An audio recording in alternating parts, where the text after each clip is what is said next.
Hello! Yo! We're live! Hello! I feel like it's been a while.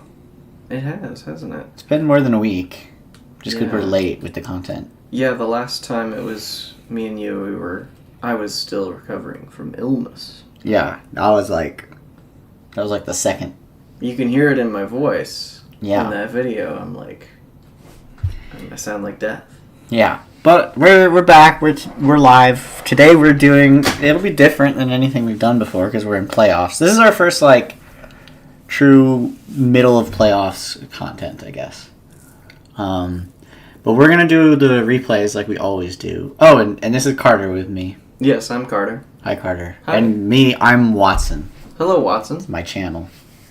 It's great to have you with me. No one's... Thank you. Good to have you on.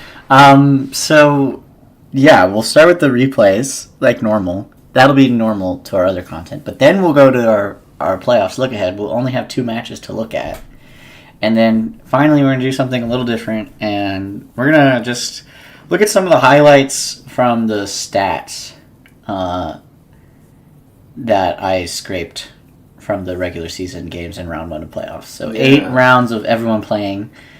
We have all that data. Familiar, Watson, if you didn't know, Watson made a script that scraped all of the stats from the entire season of games, and by the individual Pokemon you can look at damage dealt and assists or deaths or healing or whatever throughout the entire 7-week run. Yeah, and plus the first round of playoffs.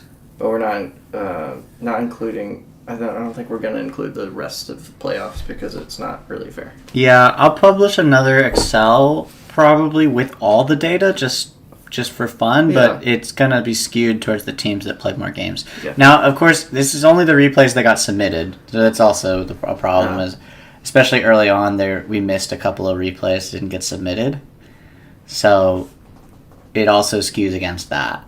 Any unsubmitted replays, obviously, there's no way for me to get the data from that. But we'll talk more about that in a bit. I'm very excited for that. That was a fun project for me. But yeah, let's talk about these games. So first we have your match. So we're doing backwards order, I guess, because I did this one kind of much later than the rest of.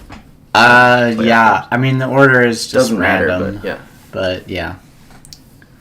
Yeah, we could talk about it. So I mean, I think from Nolan, nothing too unusual. Terra Dragon is an interesting choice for Lapras. I'm not sure. I think he was Terra Dragon last time I played him. I think yeah. I mean, it's. I guess it's good. It's good against. I mean, grass is your only weakness, right? Well, grass and you be fighting. Yeah, grass, fighting electric, and electric. But beating electric and grass and rock is good. Oh yeah, rock. But you're not too scared of rocks in general. Well, you're scared of rocks against me. Yeah, that's true. Should be anyway. Should be. Maybe a Terra Steel. Spoilers. Yeah. You want to talk about what you brought? I'd love to talk about what I brought. I brought the wrong team by accident. I see Dugong came back. Yeah, Dugong is back by mistake. I accidentally just picked the team that I played him with before. I guess it must have defaulted to it because of the last time I played him. Because it was just by default when I challenged him, it was the versus Nolan team. So I assumed it was the versus Nolan team that I just made. Mm-hmm. But no, it was just defaulted to the last one I played him with. And I was eating a burger at the time, so I wasn't fully paying attention. And it was only when I started picking my Pokemon that I realized Dugong was there and that I picked the wrong team. And fun fact about this team, it also had it's like a beta version of my Mr. Mime because I hadn't really even been using him much back then, but I'd given him Choice Scarf and Trick because that's a funny strategy that actually got some use in competitive Gen 9 with Goldango. Mm-hmm. And it's pretty good actually when you can use it well. But that's the main reason I had Choice Scarf was just to outspeed Gengar. with like Psychic, just in case. It was just an option. I don't really know what I was thinking with it. But yeah, I just figured I'd run with that team because I didn't want to like... I felt like it might be cheating to be like, oh, I have to change my team after I just saw his whole brings. Team. Yeah. So it just felt a little wrong. And I just figured it'd be fine because I didn't end up like picking Dugong anyway. The only like difference in the team that I just built for this match is that instead of Dugong I had Poliwrath, and I had like slightly different moves on my Pokemon, but it didn't really end up mattering. Yeah. Nice. Because my whole thing is just Gyarados, Arcanine, Electabuzz. And the Choice Scarf trick is definitely cool to see. I think it's something that Gengar could have used to great effect this season, but maybe never did. Yeah. All right, let's play this game and see what happens. So, I kind of half watched this game. I didn't pay too much attention. So we have Gyarados, Arcanine as our lead into Butterfree, Lapras. So mixing it up. First time we haven't seen Dragonite in the lead. Yeah. And the Double Intimidate does go down, but it doesn't matter that much into these two. So the Terra Dragon will come out immediately. You have to protect Arcanine. That makes a lot of sense. I mean, a Water-type move from Lapras into that Arcanine slot would spell instant death. Mm-hmm. Let's see what Butterfree's going to go for. So Sleep Powder goes into Arcanine. You know, if he had Sleep Powdered my Gyarados, I might have been in trouble comes here. Out from Gyarados, and then Outrage into Arcanine. It's weird to me that he uses Outrage and not just like Scald or something into Arcanine. Yeah, it's a big commit on Arcanine also, and it's like, and obviously the Protect on Arcanine is, it's just so devastating when you put both your moves into one slot. Yeah. And honestly, why are you sleeping the Pokemon that you're gonna kill? You know what I mean? Yeah, why use Sleep Powder and Outrage? Yeah, you want to sleep the Pokemon that you're not planning to hit. I guess is he just that worried about like my Rock Slide and stuff? But I it's mean, like Rock Slide's powerful agast you, but like you're not protecting against that, because if I'm faster than Butterfree, and I think I am, I'm not sure if I am, but if I'm faster than Butterfree, your Sleep Powder doesn't mean anything. You know, you just die. Yeah. And then I guess you get Outrage, but like whatever. I don't know. I mean, Outrage will. I mean, this Outrage Dragon for Outrage when you could have just used a Water move that would have killed me instantly if I hadn't protected. Why? I mean, physical Lapras can be a thing, but I don't think you want to do it into Double Intimidate. Your attack is already in half. Yeah. So I didn't think about that. It's crazy. It's not good. And I don't know what the stat spread is, but I do know later on you see special moves from Lapras. So it's like, do you... It's almost like a it's split Pokemon. In week 1, he was using like Poltergeist on Gengar. And now in week 8, he's using Outrage and Thunder on Lapras. And it's like, at no point did you... I don't know if you ever learned the difference between physical and special moves. Like, or if you did, I don't understand. Like, yeah, what are you? But I mean, Terra Dragon. I just don't understand. Outrage, at least, is kind of. I mean, that makes sense. It soups it up. Yeah. Offensively, but yeah, weird. Yeah, it's weird. It's definitely weird. I mean, and you could put all in on both attacking stats, but it's just not generally done. And if you are trying to take advantage of being split, then this is the time to do it. When your attack is cut in half, this is the time to do it. I don't know Lapras' stats. I don't know that it works as a split. It does. It has equal. Oh, it has equal? It has equal special attack and physical attack. Right. But if you're going to take advantage of that split, then maybe do it against the time that you have Pokemon that cut your attack in half. Yeah. And so it's like, I just feel like... Use your special moves. To me, what I'm seeing is you still don't know the difference between physical and special moves. Yeah. And... yeah, so you're gonna... I mean, how are you gonna win games if you can't... if you don't, know that? It's gonna be hard. So Crunch is gonna do some decent damage into Lapras. Nothing crazy. Actually, I'm surprised how well it tanked that, considering it's a +1. Yeah, and what's even more surprising is how much this Rock Slide does. Rock Slide just kills outright. But it's not that surprising. I lowered his defense with Crunch. I only just now realized that. He lowered the defense with Crunch, and it was a crit, but that just takes the Lapras completely out. Now Dragonite comes. And really nothing has been accomplished yet. The extreme speed does big damage into Gyarados, but he'll heal up with the Citrus Berry right away back to 73%. Crunch goes back out into Dragonite.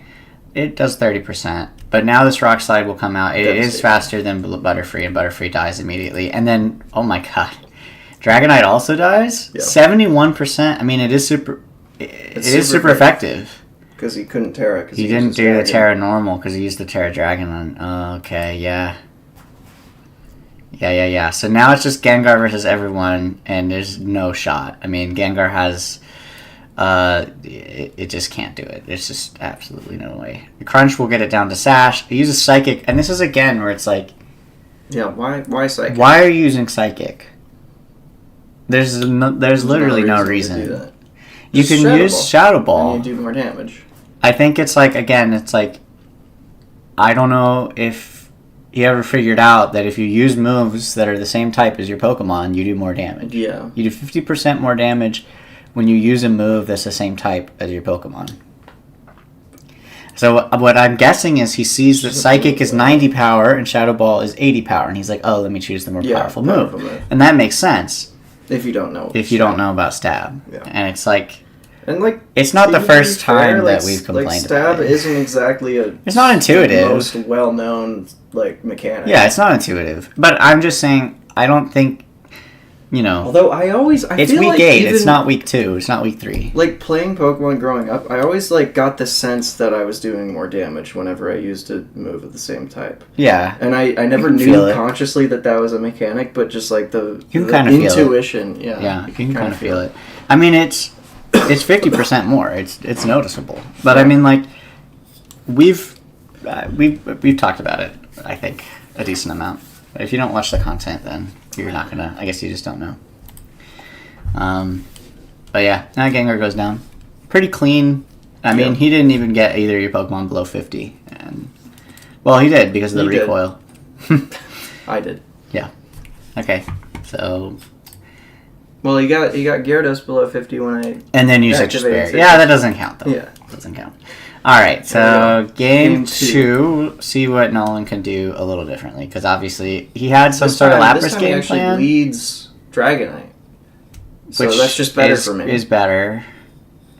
Oh, does he not have... He goes for the Ditto thing, which I was like, okay, you like use Ditto to copy Intimidate, but I have double Intimidate, so I still win out in this situation. Do you? Because you only intimidated him once. How did he miss the first one? What? No, wait. Oh, no, it's about to go. Okay. Yeah, he didn't have the inner focus, which would block that Intimidate. Which I like using multi-scale in general, but you gotta look at your matchup and see, hey, double Intimidate, let me switch to inner focus because I can ignore that Intimidate. Because right now, the Intimidate has cut your attack in half. So you're just not gonna do very much. You go for a Terra Grass onto Arcanine, he goes for the Terra Normal. Extreme Speed goes into the Arcanine, but it only does 40%, again, because that's half. It should have done 80%, but because of the Intimidates, it does half. I'm surprised my double Intimidate didn't cut Ditto's attack in half. Yeah, that is interesting. Yeah, because it didn't. It's weird. But then the Rock Slide comes out. It just does so much damage to the Flying type Ditto, like now that it's... a Gyarados. What is Ditto gonna do? Dragon Dance. You go for Dragon Dance. And he Ditto also goes for Dragon Dance. I think that's fair. I think that's a fair play. Yeah. He's copying what you did. But he's in a little more danger than you. And again, this Extreme Speed doesn't finish the job because he's not inner focus. This would be a dead Arcanine, and then you'd be in some real trouble. But he's not inner focus. So let's see what happens. The Waterfall does big damage to Dragonite, doesn't quite finish it. And then he goes for the Waterfall into Gyarados. I don't know. I guess he thought that Extreme Speed would finish Arcanine. This is where I like... But why Waterfall when you have Crunch? I basically rage quit watching the series at this point. Because he could just attack Arcanine. Why would you not attack Arcanine? I mean, you saw how much damage Arcanine did. Now you're faster than Arcanine with the... And then the Waterfall into Gyarados, it just doesn't make any sense. Yeah, I rage quit watching at that point. I was like, okay, I'm done. Yeah. I mean, do you not know that water resists water? Maybe I don't know. I mean, even if you do, you know that you can finish off Arcanine. here, but you can't finish off Gyarados. Don't you want to avoid damage? I think he thought he could finish off Arcanine with the extreme speed. Yeah, but like could do that. It's completely safe to just attack. I don't know. I guess Arcanine could protect. If I protect it. Yeah, I guess okay. Maybe I was raging too early, but still, it still made me mad. The Rock Slide comes out and picks up both KOs, and then that's when I was like, okay, this game's over. Yeah. And Arcanine still lives. I'm still alive. The Life Orb chip gets you to 2%. Now Gengar comes out with the Lapras. Am I running Life Orb and Arcanine in this? Well, why did you lose HP? Yeah, you have to be. Yeah, so Extreme Speed goes into the Lapras. I just forgot because it's a team I hadn't used. And then he dies to the Life Orb chip. Crunch will go into Gengar, bringing it down to Sash one more time. The fast Gyarados. You do get disabled on that, but then the Psychic into Gyarados, and it's like, dude, why? Yeah. I mean, like, it's not like Shadow Ball would have picked up that KO. I don't understand why this does so little. Is Gyarados that tanky, or is Gengar not spec'd for special attack? I don't know. Because I just don't... 24% seems ridiculously low. Because even if you add it, even if that was 36%, does Gengar really do 36% against Gyarados? Like, that's crazy. I mean, it's so I have to look this up. Like, let's say it's Choice Scarf doubles against Gyarados.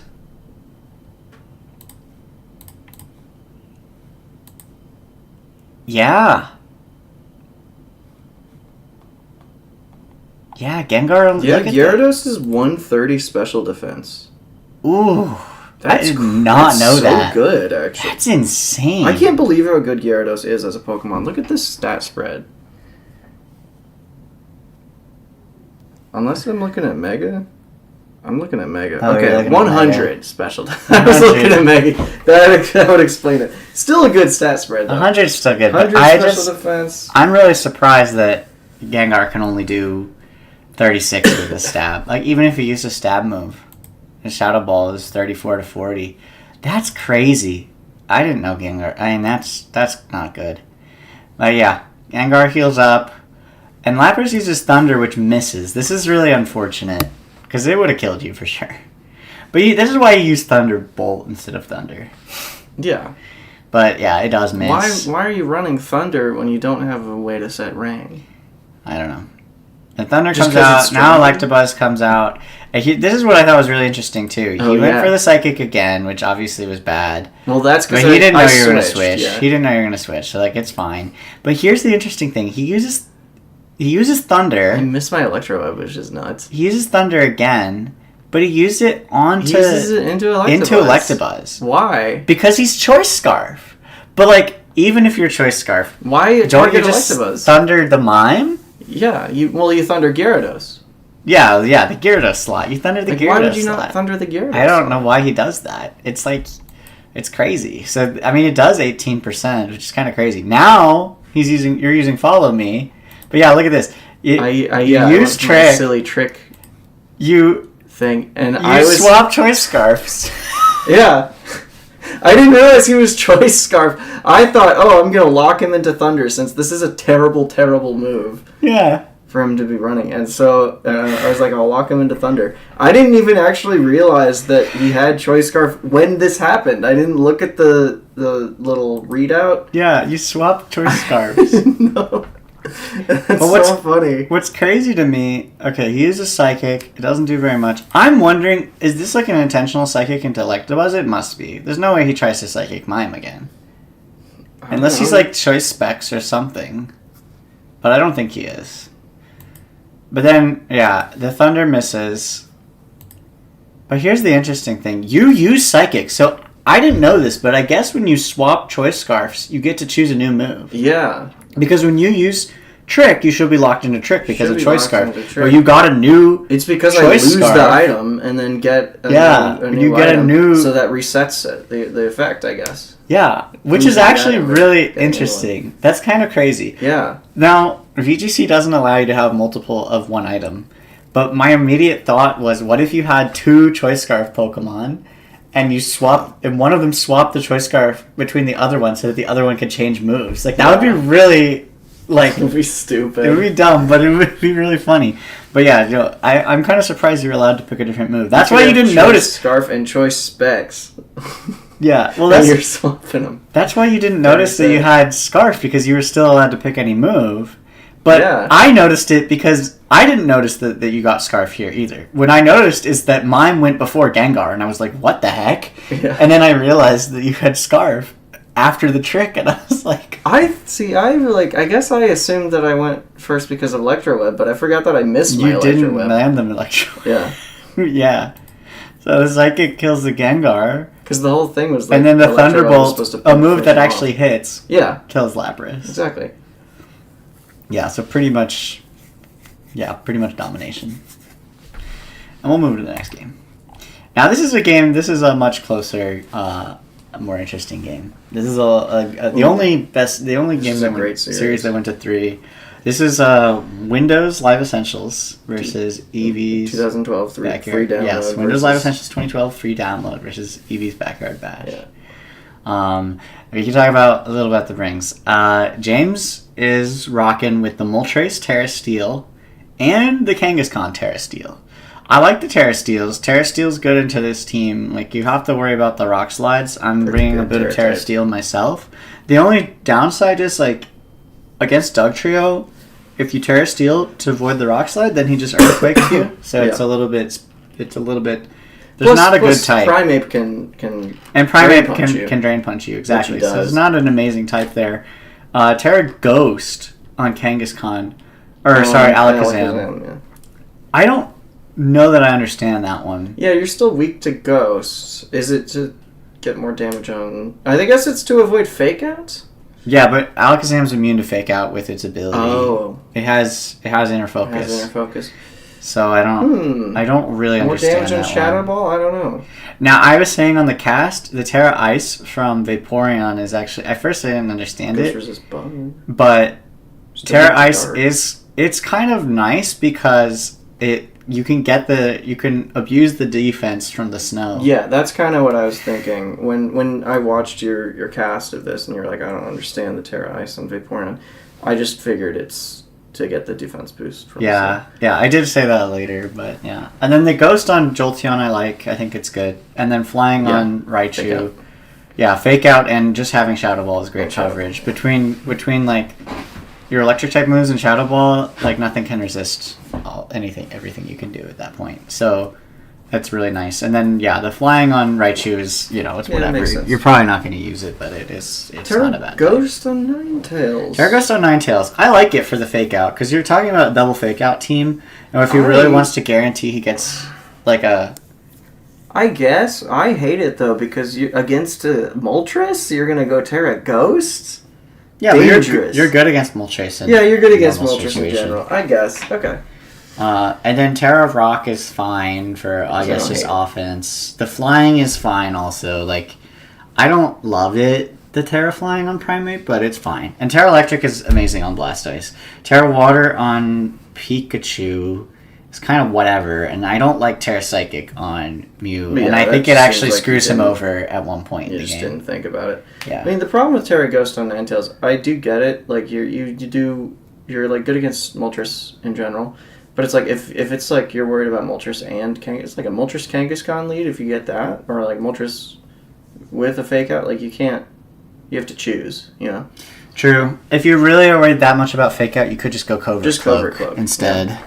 And then you don't have to commit a Terra for it. So, yeah. But let's see how it plays out. I was excited that I was able to be in the game.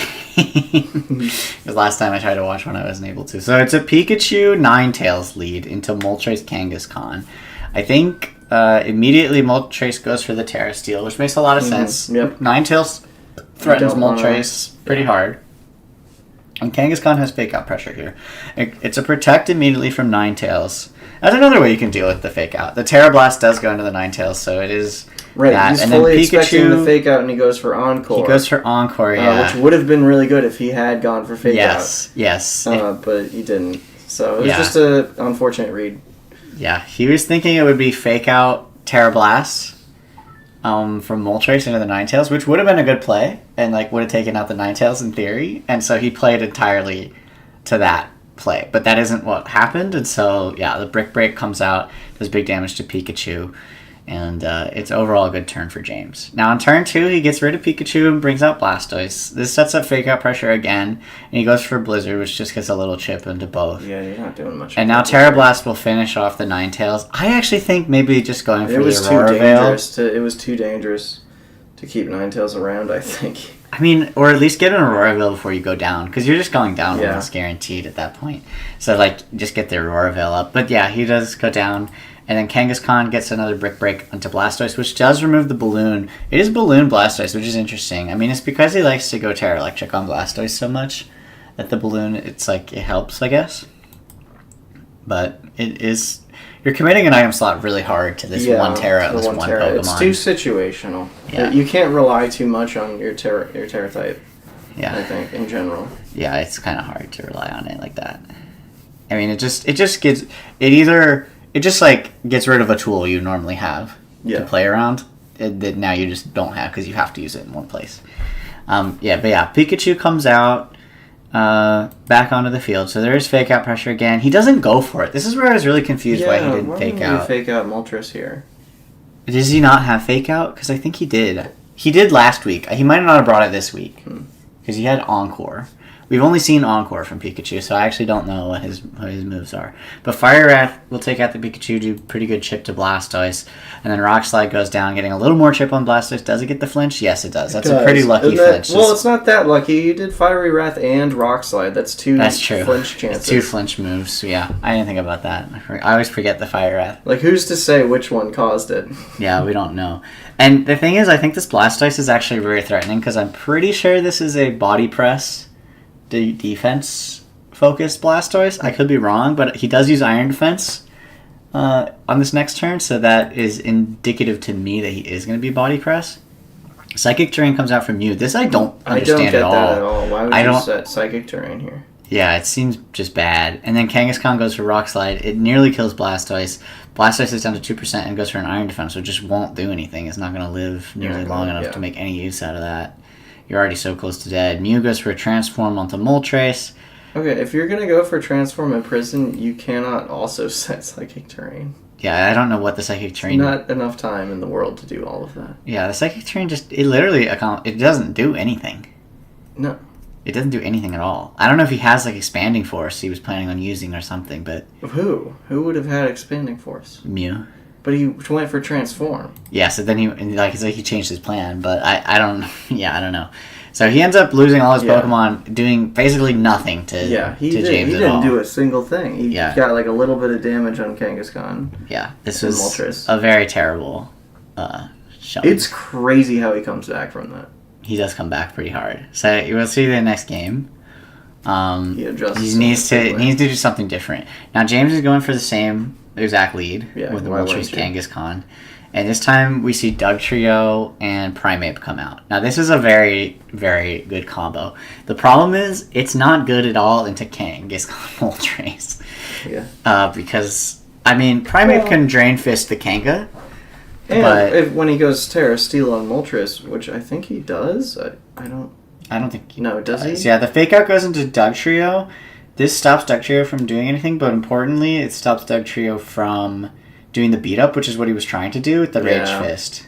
So the Rage Fist only does 8% into Moltres. But he went for Rage Fist into Moltres, which it never would have done anything anyway. It would have done... Would have done more. It would have done 5 times more damage. So but 5 times that is still only 40%. Yeah. So it's nothing crazy. When he could just be Drain Punching Kangaskhan for huge damage. You could be Drain Punching Moltres for fine damage. Yeah, also you would do more damage with Drain Punch. You could... I mean, who knows? But I think this was supposed to be the beat up. Now, luckily he gets a Hurricane Miss. This is why I don't like low accuracy moves. Yeah, we see a few games lost on low accuracy moves in this round, in this playoffs. So the low accuracy moves did not come to play. Yeah. The Rock Slide does go out, does big damage into Moltres, a little bit of chip onto Kanga. See, like Brian, it makes now sense the Drain Punch. He's setting rain. Yeah, see, he does do the Drain Punch, and it does good damage. Yeah, much better. 39% from that Drain Punch is huge. Primape's back to full. He does eat the berry and get the berserk, but flinches to the rock slide. Oh, that's such a painful flinch. The brick break will finish off Dugtrio, but now Kangaskhan is super slow. And what is coming out next? It's going to be Mew. And Mew is a little dangerous of a pick. I mean, but Primeape threatens you a lot. Now Vaporeon comes out, but this Imprison comes out from Mew. I like going for the Imprison first. Yes, it is a good... Because then you can just choose who you want to disable. To disable after that. Yes. It's the better way to do it. Yeah. So the Rock Slide comes out, finishes off Moltres before it can get another move. So RIP Moltres. I wonder if he should have Terra Steeled that Moltres for that Rock Slide and kept it alive longer. Because I think he could have. He goes for Fake Out into Mew, but the problem is now, I feel like for James, is he just doesn't have damage. Like, Kanga Vaporeon just doesn't threaten much at all. Like, he could go for a Yawn, I think is his best play, but instead... He takes a huge Drain Punch into Kanga. Really rough for Kanga. And then he does a Scald onto the Mew. Yeah, he definitely should have gone for a Yawn, because then he could, disable something. Instead, it's just a little bit of damage. I mean, that's not why Vaporeon exists.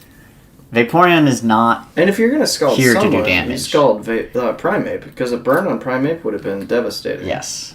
I think he was hoping he could take out Mew before this transform in Prison. Yeah, but like, Yawn then. Yeah, just Yawn. I mean, the Prison would still be... Or like protect Kanga and switch, because now we have Raichu Vaporeon, and there's just no way in the world that Raichu Vaporeon beats 3 Pokemon. Especially now that you're... And Vaporeon's literally a nothing because of this transform. Like, this thing is horrible for him. He's just going to die in 3 turns, and he can't do anything. This is the best use of Imprison Transform, and I'm so happy that it happened in playoffs, because I had been saying, like, I miss Imprison Transform Mew, because he used it in, like, the first week. Yeah. And I thought it was so funny. And here it is back and better than ever. Yeah. He does finish off the Vaporeon with Raichu, though, which does free Vaporeon to actually do moves. True. But the flinch comes out, so he doesn't get to do a move this turn. I think that doesn't matter, because I think he would have struggled anyway. Yeah. I think it actually helps him that he flinched, because he doesn't take the struggle damage. But now it's Blastoise. Raichu basically has to take out everyone, and it's just not going to be able to. The Fake Out goes into Raichu. See, this is where Protect Raichu would have been actually kind of dope. We've come full circle. Why didn't you just Protect Raichu? I mean, that's the obvious move. It's the obvious play. Into Fake Out. You should always Protect Raichu. We've come all the way around. So yeah, Raichu flinches. Now Vaporeon, please Yawn. I think he flinches again. I think he just gets really unlucky on these flinches. Yeah, he flinches again. Oh no. Oh man. Poor Vaporeon. Rock Slide is carrying so hard. Rock Slide is the best move of the season. It is. It's just such a good move. I watched this game and it made me go put Covert Cloak on my team, because I'm like, I can't be flinching to Rock Slide, bro. It's too bad. It's too much. I mean, between that and the because I have to play Noah next week. That's spoilers, because Noah does win, but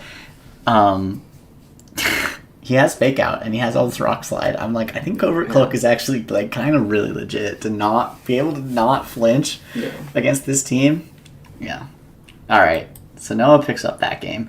And then game 3. So this is where I think James messed up because he didn't adjust. Because like, his brings are just so defensive. Like, Moltres and Kangaskhan is not a high damage duo. I think you gotta bring like Jolteon to this one, or Alakazam. Exactly. You bring Jolteon or bring Alakazam. Because Alakazam would tear through Primeape immediately. Yes, just Primeape instantly is, kill Primeape. Such a big problem for you. And it would kill Mew pretty easily too if you have Shadow Ball. Yeah. It even is good into Jolteon Blastoise. would kill Mew also with Shadow Ball. It's like pretty good into Blastoise. I mean, it's just good. Yeah. Alakazam is very good into this matchup, and I think it would have been a great And bring. I don't see what Kangaskhan is accomplishing at all. You should see, I think what you should notice in Game 2 is like, oh, damn, this Primeape kind of owned. Yeah. It's really good. Let me bring a counter for it. Yeah, and he doesn't. And he just doesn't do that, yeah. So, he just goes... Because, like, Hurricane on Moltres, I'm sorry, it's just like shit. It's really bad, yeah. He goes for the Raichu Moltres lead. He does bring the Kanga on the back this time. But it's just, this time it's Blastoise Primeape. So we have some fake out pressure on both sides. He goes for an immediate switch into Dugtrio, which is very interesting, and then protects the Primeape. So good defensive pivot there. The fake out will go into the fake out and the because James doubled the Primeape slot, so that's a really good protect. And he used Hurricane, and it's like, even if he hadn't protected, it could just miss. I hate Hurricane without rain. Hurricane is not good without rain. Hurricane Thunder. Yeah, I don't hate James's choice there, but it's a good read from Noah. So now he does go for protect on Raichu. So this is where it's like, but why? I feel because of Dugtrio. He's just thinking Dugtrio is going to use Earthquake, and he's scared. Oh, yeah, I guess. But Dugtrio, then he's doing damage to himself. I don't know. He used Rock Slide. Raichu protects. It does big damage to Moltres. Primeape goes for also a Rock Slide and does even more big damage to Moltres. So Moltres is almost dead. He gets the stat boost, and now he can go for that. He misses a Hurricane. Oh, boy. Well, I'm telling you, man. Oh, buddy. Shit. Now he goes for the Terra Steel. See, this is where he maybe... Put a different flying type move. Like anything. Like Air Slash or something would be better than Hurricane. Yeah. IMO. Air Slash would be better. Or just be like, fuck it. Like, there's not that many good flying type moves. No, there's none. There's like none. There's no special ones. No good flying type moves, but still. Yeah. Not special. There's good physical ones, but there's not special good ones. So, that's just bad. He does use Terra Steel to sort of like bring himself back a little bit. The Rock Slide this time gets resisted. The balloon pops. Raichu takes a bit of damage, but Raichu flinches. Oh my god, the flinches are just insane. And why wouldn't you use Earthquake at this point? It's a huge Fiery Wrath. Well, because you didn't see the Terra Steel. Oh, okay. The Terra Steel only just came out. My bad. So you didn't see the Terra Steel, but yeah. Now he can Earthquake. And the thing is, now this Raichu's Protect again. He doesn't even use Earthquake. He doesn't use Earthquake. What? And then the Drain Punch comes out. He just doubles the Moltres. He realizes that Raichu's not a problem. It's funny, though, because I think that Rock Slide probably would have killed Raichu anyway. I think he just realized, and correctly, that Raichu's not a problem. Why hit it? Why hurt your own Primeape? Yeah. And so you can just finish it off. And now Kangaskhan comes out. Now there's again fake out pressure, but Primeape could protect. We saw that last time. Volt Switch, he doesn't protect, so Volt Switch hits the Primeape. He switches out into Vaporeon. Now Primeape can do a big Drain Punch into Kangaskhan. This is where it's like, man, he needed to fake out that Primeape or something. But the Rock Slide from Kangaskhan, it just does only a little bit of chip, and you're in a big problem spot now. Vaporeon goes for the Helping Hand into a Kangaskhan that I don't think is going to live. No. Yeah, and I feel like... And what was he doing anyway? I don't know why he thought that he was going to live, because you have to fake out. You have to yawn on Vaporeon is the thing. You have to fake out and you have to yawn. like Vaporeon without yawn is like... It's just not the Pokemon, bro. Yeah. It's really not the Pokemon. And you could have had Alakazam in this slot. Yeah. And then you'd be chilling. You'd be cooking. Yeah, you'd be with cooking. With gas. Yeah. So now the fake out comes into Mew, because he knows that this Transform will screw him over completely. But what can Vaporeon do? Another Rock Slide will finish off Raichu. And get another flinch. The flinch luck is like out of this world. And now you have Imprison, Transform, and Vaporeon literally can do nothing and the game is over. Yeah. And Primeape is doing decent damage with these Rage Fists at this point because it's been tanking all these hits. I mean, Primeape is looking like... I feel like Primeape has unlocked the Windows Live Essentials team to like this next level. Because Primeape is good. The Windows Live Essential. It's the Windows Live Essential he needed. It's like between Blastoise, Primeape, Dugtrio, and Ninetales. That's Microsoft PowerPoint right there. And like even this Mew with the Transform and Prison as like a main mode to deal with any bulky Pokemon. Like a bulky Pokemon can't expect to live with Mew on the field. Yeah. You can't. No. You almost have to play fast, but he's got bulky Pokemon in the Primeape, and he's got kill the Mew in two turns before it does the or taunt it. Imprison, or taunt. That's just it. And I don't know what item he has on Mew, but if I feel I'm giving away too much, but if he has Mental Herb on Mew, it's like then even taunting it won't work. At least the first time. Yeah, you gotta taunt it twice. You gotta taunt it twice. But if you're taunting Mew twice, then I don't know. You're kind of wasting 2 turns. Yeah. But at least like. At least the Mew is wasting the Mew 2 takes turns. two turns to set do up what it the wants to Imprison do. transform. Yeah. So as long as you're faster. Yeah, that's true. That. If your bulky Pokemon has taunt, then you're chilling because then your bulky. As long as it's faster than Mew. Yeah, that's true. It's also be faster than Mew, but that's hard. Mew is fast. Yeah. Most bulky Pokemon are not. 100 speed. Yeah, so good series though. Good series. Yeah, very good I don't series. blame James. I feel like the only thing I blame James for is not pivoting. Yeah. Away and from bring his Alakazam. Primeape is giving you so much trouble. You have to. You gotta like respect that. Yeah. And have an answer. And Hurricane Moltres isn't it. I'm sorry. Yeah. I mean, the Hurricane's been working all season. I feel like I've said it before, but I feel like all the low accuracy moves, like, were working more than they should during the regular season. Maybe. And then they just all failed in this at the end. That's why you can't rely on it. Yeah. All right. Next, this is my game. This is against Jake. The name plate says Brian. Is Brian's username because Jake's playing on Brian's computer, but it is in fact Jake. So, yeah. I can talk about what I brought. I brought the Aerodactyl and Venusaur for the sunny day shenanigans with chlorophyll. I think that's kind of just my strongest option. And so I've been leaning towards it a lot. But funnily enough, I haven't been winning since I started doing that, so maybe I'm wrong. But I won this game, but I don't know. Anyway, then I brought Terra Dark on... You brought Terra Dark on Hypno before, and I'm not sure I understand it. So the idea is just to resist a potential ghost type move. But he's not running any ghost types.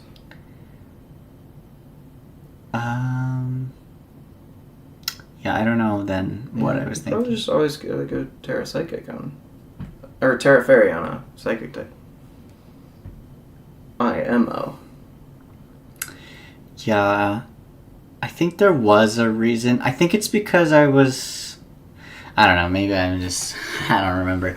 But Terra Electric on my Golem is just to do more damage. Yeah. It makes me not so weak to ground type moves that I get one shot. Like, even though I still have a ground type weakness, it goes from a double or a quadruple weakness into just a normal weakness or whatever. Yeah, I mean, it's a fair trade. And I have a really high defense. So it kind of balances offense and defense a little bit. And my defense status Earth Power. Yeah, no. So yeah, and then Terra Water on Venonat is just, it kind of makes sense. Just a good type. It's a good defensive type, and like, you know. And you're weak to fire. Venonat, the only point is to be defensive, and yeah, you're weak to fire, and you're weak to like rock, and water doesn't resist rock or anything, but it like it's neutral. And you turn your fire weakness into resist. So, yeah. And then Terra Psychic on Tauros is actually... This is the one where I think I really cooked. Because I was really originally doing Terra Steel. Because I'm worried about getting hit by Psychic moves from Starmie. Then you're worried about Machamp. But then I'm worried about Machamp. So Terra Psychic actually allowed me to beat both Starmie and Machamp. Yeah, it's perfect. With Tauros. And then I'm not really worried about Magneton anyway. You know. Right, I mean, he doesn't have anything that's good against Psychic unless he has Shadow Ball and Starmie, which he doesn't. Yeah. So I thought that the Terra Psychic was really nice, and I ran Zen Headbutt with it, and I don't think I got to use it, but I thought it was a good idea. Yeah. You might have used it. I don't know. I don't remember. Then his side, he has Terra Grass Starmie, which is really interesting. I think this is like his usual... It's like normal stuff. I mean, the Terra Dragon Clefairy is very odd. Terra Fighting Pidgeot is also very odd. I think they're all weird. Like, I mean, he does normally do... Normal Magneton is weird, too. He's done that before. It's for Tri-Attack and Hyper Beam. Oh. I mean, it's a really powerful Hyper Beam, but I don't know if it's super worth it. And then Tri-Attack is like... I mean, Tri-Attack's a good move. But Terra Normal, the problem is, I have Tauros, and I'm going to hit you with fighting moves. And if you have only Terra Normal... Right. Then like you're just still weak to fighting either way. And then I think Ice on Jinx is just default. Terra Rock on Machamp, I don't know what that's about. I guess Rock Slide. Yeah, he does run Rock Slide, I think. Yeah, so I would assume it's just for more Rock Slide damage, but the thing about Rock Slide is the damage isn't necessarily what you're going for. I mean, I don't know. I don't know if it's worth committing a Terra type just to amp up your Rock Slide, because Rock Slide's more about chip and flinches, at least to me, but I don't know.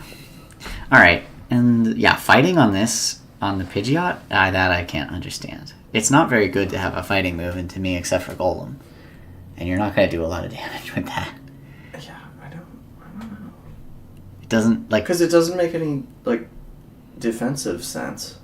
Yeah, no. I mean, it's what not... Are you, like, you're only weak... The things Pidgeot is weak to, fighting does not resist, so I don't know. I think he's just trying to beat Golem in the matchup, and I don't think it does it. But yeah. Alright, so... Yeah, I told you and I finally named my Pokemon. This is the debut of my names. Ingrid and Lenny. Ingrid and Lenny. I will have different names in my next game. I'm not going to keep the same name. What? You gotta keep the same name.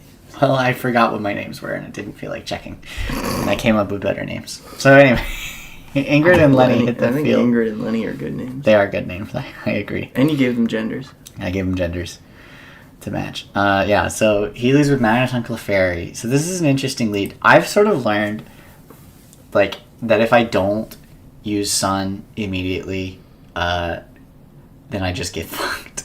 Because if ever Aerodactyl goes down before I'm able to use Sun, it's kind of just game for me, because then I have this Venusaur that doesn't do that much. Yeah. And so I kind of just have to use Sun. So that is what I end up doing. But I think I cover it pretty well by using Sludge Bomb into Clefairy, because I'm like, I just get big damage on Clefairy. The idea here, and I did this in practice as well, is now I can take out Clefairy, I can finish it off with Aerodactyl next turn, so the Follow Me can't protect Magneton. But I didn't end up going for that, even though that was my idea in practice. I don't remember why, but I went for Protect. Oh, I think I was worried about exactly him protecting. So I think, made the right call. Oh, I don't know what I was thinking. I wanted to taunt Clefairy, but I think all I have to do is just kill Clefairy. So I think I just messed up, to be totally honest. I go for Weather Ball into Magneton this time. He does live because of Sturdy. And then what do? I went for Dual Wing Beat into Clefairy. Yeah, so the thing is, I'm actually wrong, because I'm faster than Aerodactyl with Venusaur. Oh, right. So I can't do the thing. So you were thinking that you could kill Clefairy Yeah, before. I was thinking, if I taunt him and protect, then I'll be able to next turn kill him. But luckily for me, he didn't go for a Follow Me on that turn, so I get huge damage into Magneton. And now I still have Aerodactyl left, and he does finish off my Venusaur, but this Magneton is basically just one Rock Slide away from being dead. And now I have Starmie into Tauros, and this is where you go Terra Psychic. Yeah, this is where I can use that Terra Psychic that I have. I like that he's shiny Starmie this time. And I go for the Rock Slide. Shiny. I did actually finish off the Magneton with the Rock Slide. I was worried about potentially missing that. It could have been pretty bad, but I did manage to land it. I like Esteban as the name for that one. I didn't. No, I did change that one. I was like, that was the one I was like, maybe I won't change, but I ended up just changing all of them. You changed all of them? Well, I changed them all because I also changed all my Pokemon to being shiny. So, they're technically different Pokemon. Different. Yeah, I guess if we can't change regional variants, we should have to lock in whether you're shiny. From the beginning. That's how I'm playing. I only have the one shiny Pokemon. It's always Gyarados. Yeah, so Starmie finishes off Aerodactyl with Scald. And I forget what my move was into Starmie. Oh, it's just high horsepower. I didn't have a super effective move for Starmie. But Terra Psychic is enough that it flips the matchup pretty decently. Then my Venonat comes out. Oh, yeah. And now it's Machamp Starmie. So this is where I did get to use the Psychic. Smack. Yeah, this is my Skitter Smack KO. I went for the Zen Headbutt. I knew you used the Zen Headbutt. I did. I used the Terra Psychic Zen Headbutt to do big damage to Machamp. And then he just cross chop, which again I get to resist because the Psychic. Dude, my Psychic choice was actually super clutch, and it actually worked out for me. Yeah, I don't know why he used cross chop into your Terra Psychic Tauros. He should have just used Rock Slide or something. Yeah, anything else really. Or Throat Chop if he had it would have been great. I doubt he would have it. He could have it because of Hypno, I guess. He goes for Terra Rock, but it's just over at this point. I can Rage Powder to protect myself very easily and just send Headbutt. Not that the Rage Powder really mattered. No, against the Rock Slide it wouldn't. Yeah. And so I win game 1. But yeah. But yeah, I kind of forgot that Terra Psychic actually ended up really working out for me. Yeah. Because that was a last minute change. I just put Steel because I'm like, let me just resist Psychic. I'm going to go with Steel. But then I realized, hey. Yeah, that would have been bad. It would have been bad. If you were Steel there, the cross chop might have killed you. Yeah, it almost definitely would have. And then I would have been... And then you might have lost because you just have the... I only had Venonat left. Yeah. It's very possible I could have lost because I actually probably would have because I would have to be using Sleep Powder and Skitter Smacks and spamming and hoping for the best. Yeah. All right. I can go into game 2 here. And just see what happens this time. So I go with the same lead. I just think it's good, and I won the game already with it once. And here comes the Pidgeot. Yeah. And then I go for a Protect and Taunt this time. Oh, yeah. This is where I was like, if Pidgeot has not done a single damned thing. Yeah. It's true. So this is where I realized if he goes for Tailwind, I'm in really big trouble. Yeah. Because, like, if I Sunny Day, I can hit Starmie, but then I will, like, I'll be slower than him after the Tailwind, and then on turn 2, he'll clean me up, because I won't be able to KO him, because he has Sash. I already know he has Sash. So I'm like, I'm not going to be able to KO him, so I absolutely can't let Tailwind go up, because if Tailwind goes up, then I lose the speed battle, and I'll just lose. I just think Pidgeot is such a mediocre Pokemon, because it's like, it's a Tailwind setter that can't set Tailwind because it's too slow. Yeah, pretty much.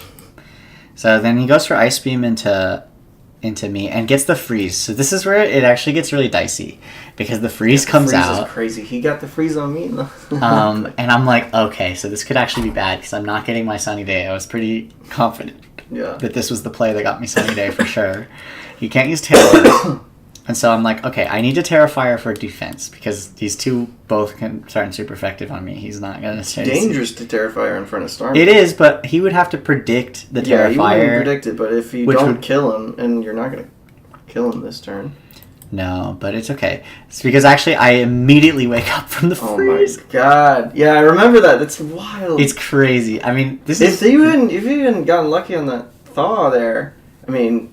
It could have been bad. The freeze is not likely anyway in the first place, but still, that could have been pretty bad for you. That could have been really bad. Because going Terra Fire in front of Starmie is hella risky. Well, it's going to buy me one turn is what it's going to do. Because I'll just die immediately if I don't Terra Fire. Like, he can easily if he Psychics me, I'll die before I get to do anything. So this is buying me one turn of damage, which is, I felt like it was worth it. So I go for the Giga Drain. Obviously, he gets to Sash. I don't know if it would have been worth it, because, he's got the Sash. So he would have just, like, the next turn used Scald. You would have the next turn used Scald, yeah. And then I probably would have died. Yeah. But I might have not died. I don't know why it hurts me so much. The first thing he does, the first thing he's able to do with Pidgeot.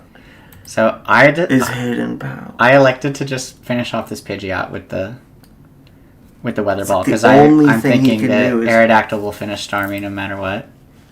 Because Starmie's only one. Like, why is he running Hidden Power?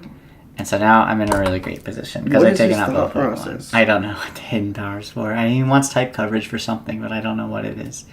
So Magneton comes out with Clefairy, and I'm feeling pretty good about this matchup, because this is the matchup I had in Game 1 already, and it went pretty well for me. I don't know why I went for Protect. I think I wanted to get a Taunt. Yeah, that's what it was. I went for the Protect Taunt, because I wanted to make sure that he couldn't do some Follow Me stuff. I'm just so hung up on it. I can't get past it because it's not even super effective. So what type coverage? I don't know. I really don't know. So then, the Weather Ball will take Magneton down. I know he can't use Follow Me, so I'm feeling pretty good about that. And then I think I just Rock Slide. Oh, I went for Dual Wing Beat. Yeah, I don't know why I did that. I could have just Rock Slided. It would have been a much better play, because I knew about those sturdy. He should have Thunderbolted it. Well, that works. He Thunderbolted my Venusaur, because I'm sure he's thinking this Venusaur is going to finish me. I mean, it is. Now I am actually in danger here on Tauros, so I think I'd go for like a turn normal. But I know Weather Ball can finish me off. So now it's just kind of over. See, if he was going to do that, he should have done that last turn. And I have Iron Head, so I finished Clefairy. Because if he had gotten the Hyper Beam, it would have been good. But not really, because he's still a Tauros. Yeah. GG. All right. Next game. Last game. Last game. And this is Greenlee versus Brian. This was a really anticipated matchup.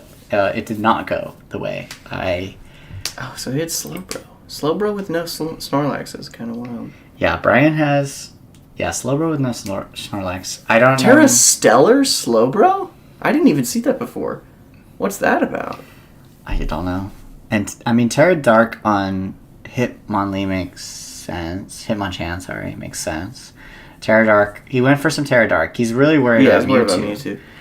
But the thing is, I think against Greenlee's team, it's shown time and time again that Mewtwo is not the biggest threat. And I mean, I don't know if it's because Mewtwo's always countered. I mean, it always is. It is because of that. That's a big part. But like, honestly, if you fight Greenlee and you're just like, I'm not worried about Mewtwo, yeah, and you just don't prepare for it.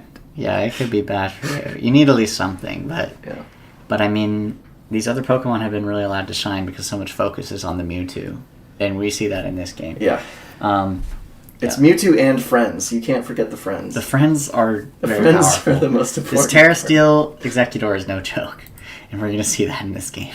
Okay, so Hitmonchan with Kabutops as the lead. I don't really love this. I really only like Hitmonchan as a Trick Room option. Yeah, like with Fake Out to he was talking about how, like, okay, this time I put Rain Dance on everything. I don't think that's necessarily good. You have to, I mean, you gotta, like... Yeah, I don't think it's good. Be setting Rain Dance with a Pokemon that can set Rain Dance really well.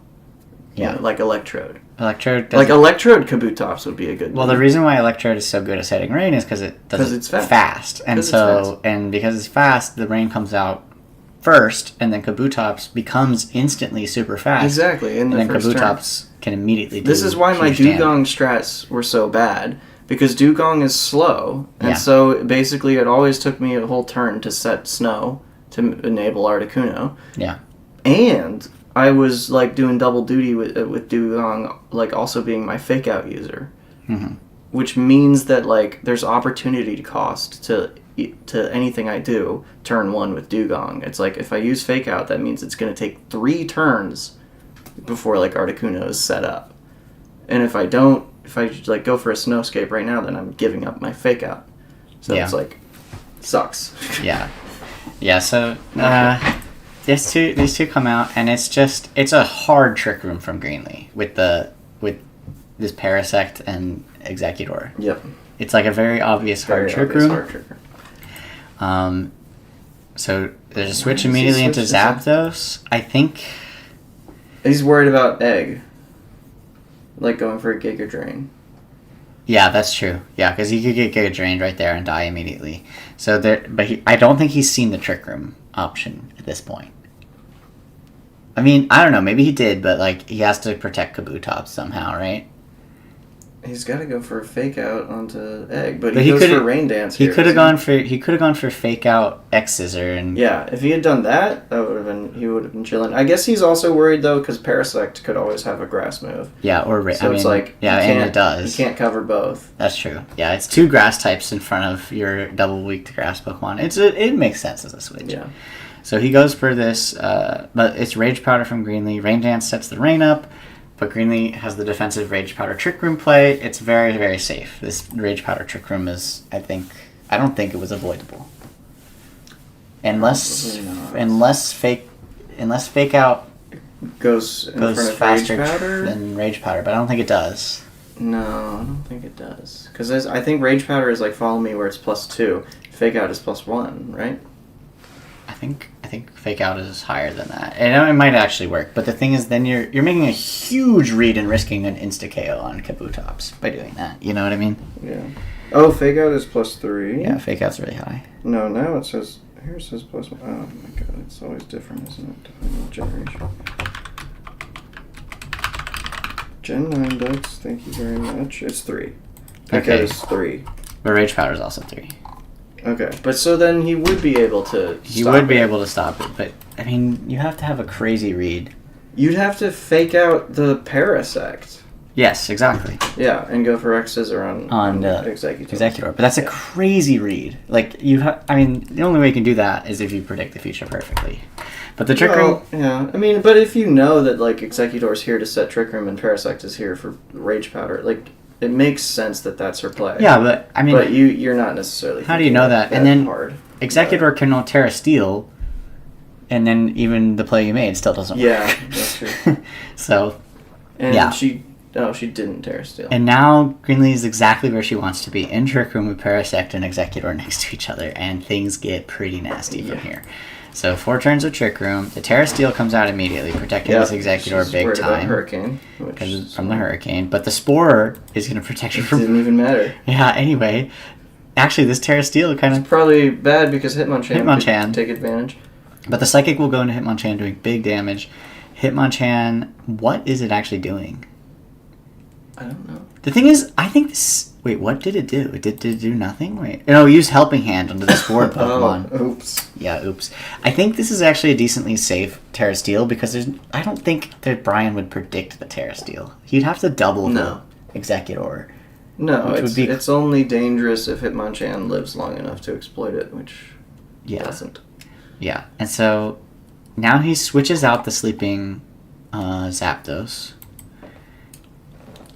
The Parasect goes for Protect. Hitmonchan also goes for Protect. He's trying to delay this Trick Room a little, which this is working. The Psychic does go into the Protect, so he's delaying the Trick Room again. The Kabutops comes out. Spore goes into Nidoking. Now that Pokemon's asleep.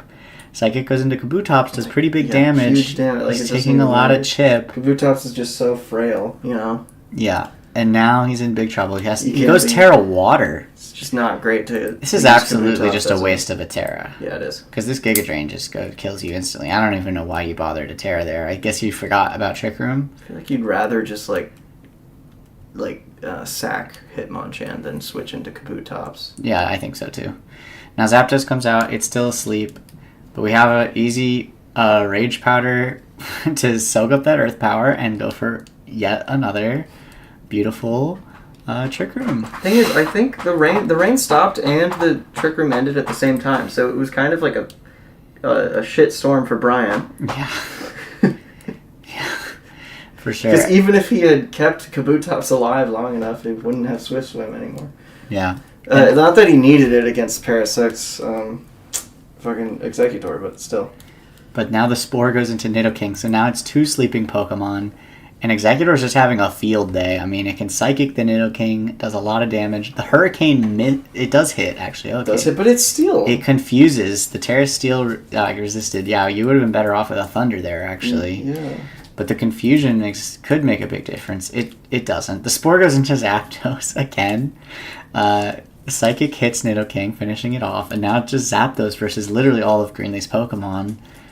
She's basically... Oh, is Hitmonchan still here? Okay, so Hitmonchan comes back out. It has Helping Hand. Did you not have Fake Out? Kabutops. He kept Hitmonchan are you not killing Kabutops. Yeah, are you not running And Fake Out? This is the turn I was talking about before, where it's like he definitely should have just used Fake Out on this turn. Yeah, I'm wondering if he doesn't I think have that it. What I was thinking was he probably just didn't realize how it works with Trick Room. Like, maybe he thought that it wouldn't...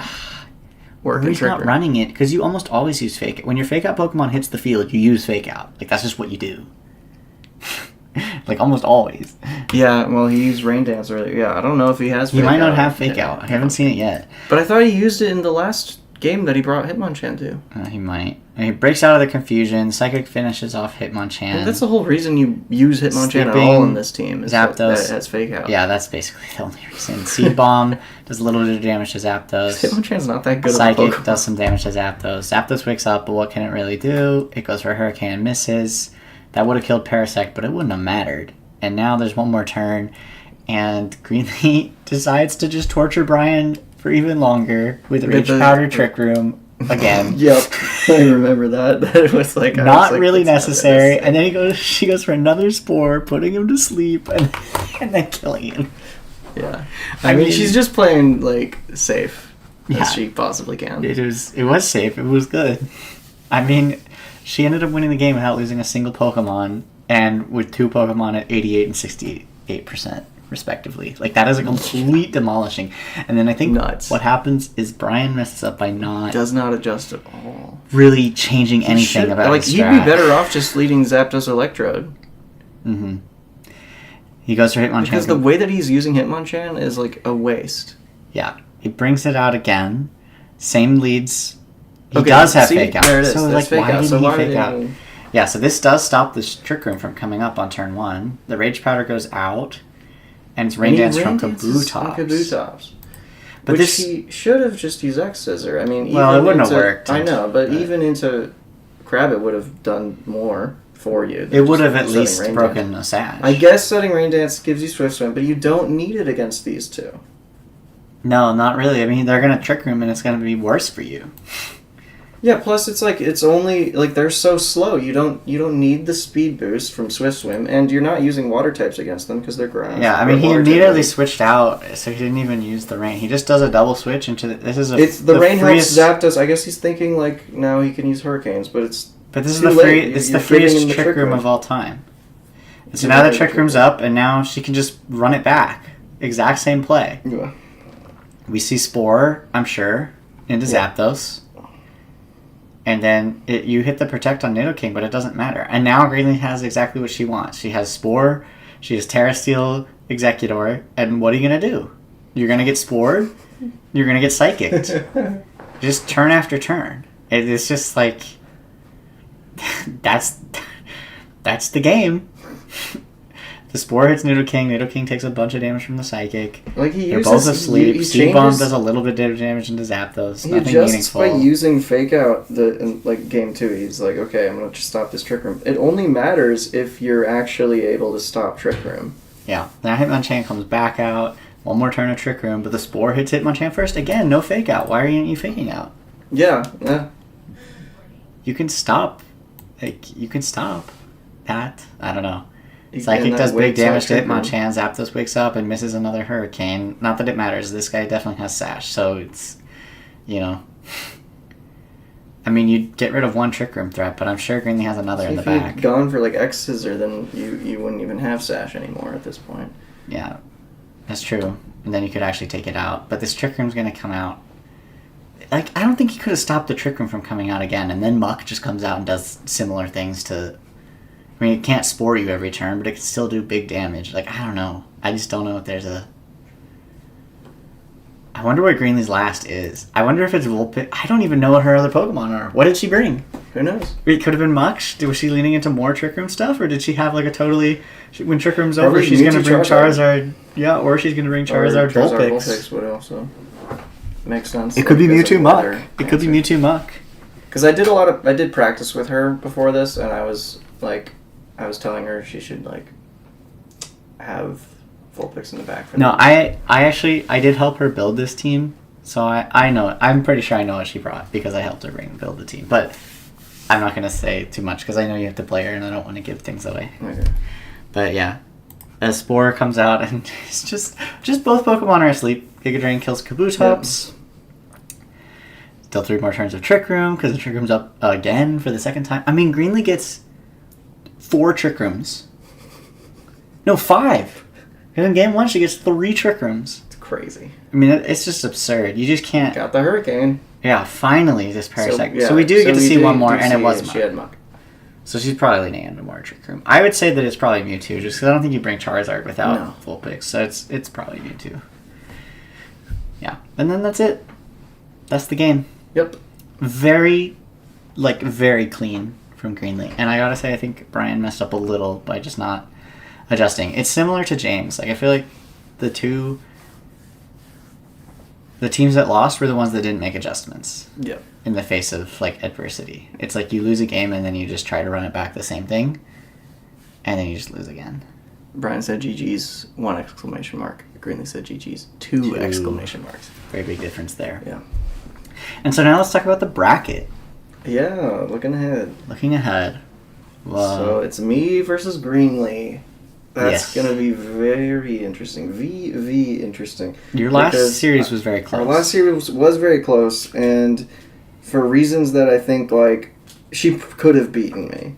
Yeah. And, there were moments where, I made mistakes, as well, but like I feel like she made more mistakes, which is like why she lost.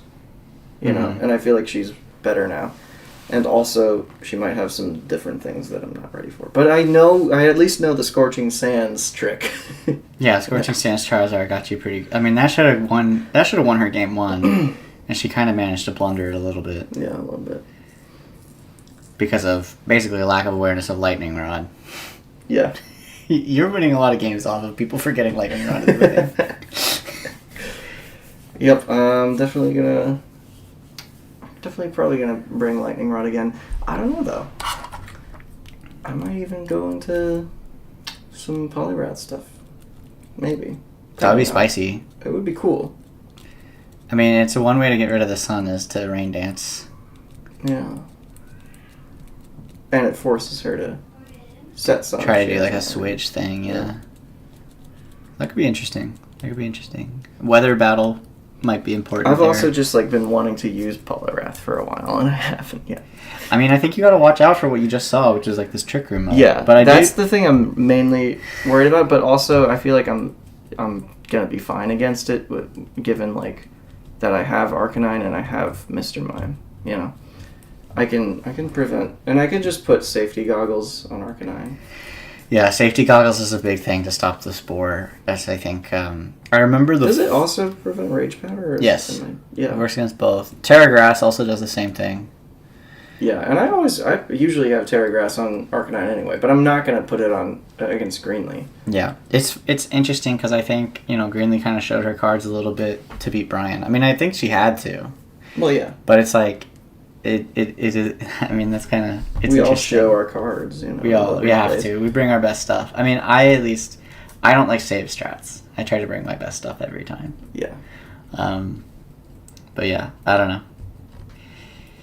Yeah, that'll be interesting. I think like she has to, she wants to win the weather battle. Last time she lost to your Tailwind, basically.